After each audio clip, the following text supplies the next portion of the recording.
മഞ്ഞിൻ്റെ മായാലോകവും പ്രകൃതിയുടെ കവിതയും സ്വപ്നങ്ങളുടെ സ്വർഗവുമായ കുളു, മണാലി, കസോൾ.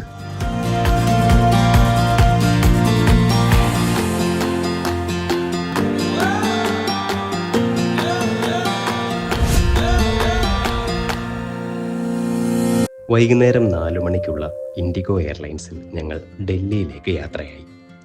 എയർ ട്രാഫിക് കൂടുതലുള്ള റൂട്ടായതുകൊണ്ടാകാം ഒരുപാട് മറ്റു വിമാനങ്ങളെ കണ്ടുകൊണ്ടായിരുന്നു ഞങ്ങളുടെ യാത്ര. 7:20 ലാൻഡ് ചെയ്ത് വിമാനം എന്ന എഞ്ചിനീയറിംഗ് വിസ്മയത്തെ ഒന്നുകൂടി കണ്ട് ലഗേജ് പിക്കപ്പ് ബെൽറ്റിലേക്ക് നീങ്ങി. സിറ്റി കണക്ഷൻസ് വളരെ വ്യക്തമായി ഇവിടെ പ്രദർശിപ്പിച്ചിട്ടുണ്ട്. അതിൽ പറഞ്ഞ പോലെ മെട്രോ സയൻസ് പിന്തുടർന്ന ഞങ്ങൾ ഡൽഹി ഡൊമസ്റ്റിക് എയർപോർട്ടിൻ്റെ തന്നെ മെട്രോ സ്റ്റേഷനിലേക്ക് നടന്നു നീങ്ങി. ഡൽഹി ഡൊമസ്റ്റിക് എയർപോർട്ട് മെട്രോയിൽ നിന്നും ഡൽഹി ഇൻ്റർനാഷണൽ എയർപോർട്ട് മെട്രോയിലേക്കും, ഡൽഹി ഇൻ്റർനാഷണൽ മെട്രോ സ്റ്റേഷനിൽ നിന്നും കശ്മീരി ഗേറ്റ് മെട്രോ സ്റ്റോപ്പിലേക്കും ഞങ്ങൾ യാത്രയായി. Kashmiri gate bus stop Kashmiri gate metro സ്റ്റേഷനോട് ചേർന്ന് തന്നെയാണ്. അവിടെയാണ് കുളു മണാലിയിലേക്കുള്ള ലക്ഷ്മി ട്രാവൽസിൻ്റെ വോൾവോ ബസ് ഉള്ളത്.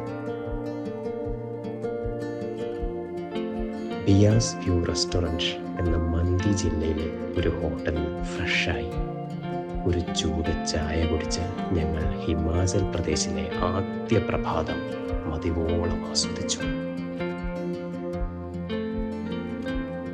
ഇതാണ് Manali private bus stand.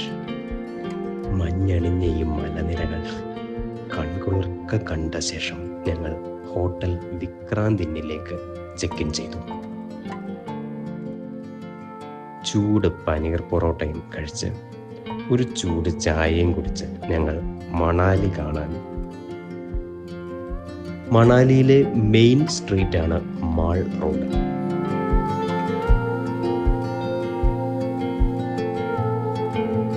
Mall റോഡിൻ്റെ അടുത്താണ് ധാരാളം ടൂറിസ്റ്റുകൾ വന്നു പോകുന്ന വന വിഹാർ.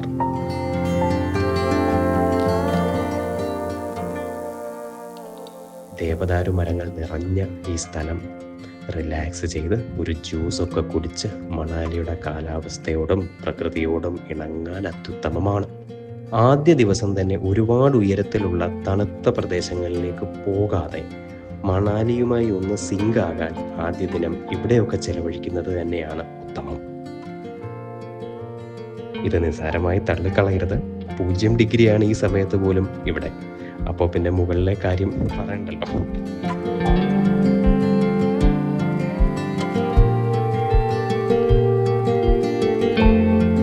വൈഷ്ണോ പങ്കിതാബ എന്ന വെജ് റെസ്റ്റോറൻറ്റിൽ നിന്നും ഡിന്നർ കഴിച്ചു. ഇതാണ് മാൾ റോഡിലെ സ്ട്രീറ്റ് ഫുഡ് ഐറ്റംസ്. -3 ഡിഗ്രി തണുപ്പിൽ മധുരമേറിയ നെയ്യൂറുന്ന ക്യാരറ്റ് ഹലുവയും ചൂട് ബദാം മിൽക്കും കുടിക്കുമ്പോൾ അത് പറഞ്ഞറിയിക്കാനാവാത്തൊരു ഫീല് തരുന്നു. അങ്ങനെ മണാലി മാൾ റോഡിലൂടെ അലസമായി റിലാക്സ് ചെയ്ത് നടന്ന് ആദ്യ ദിവസം ശാന്തമായി അവസാനിപ്പിച്ചു.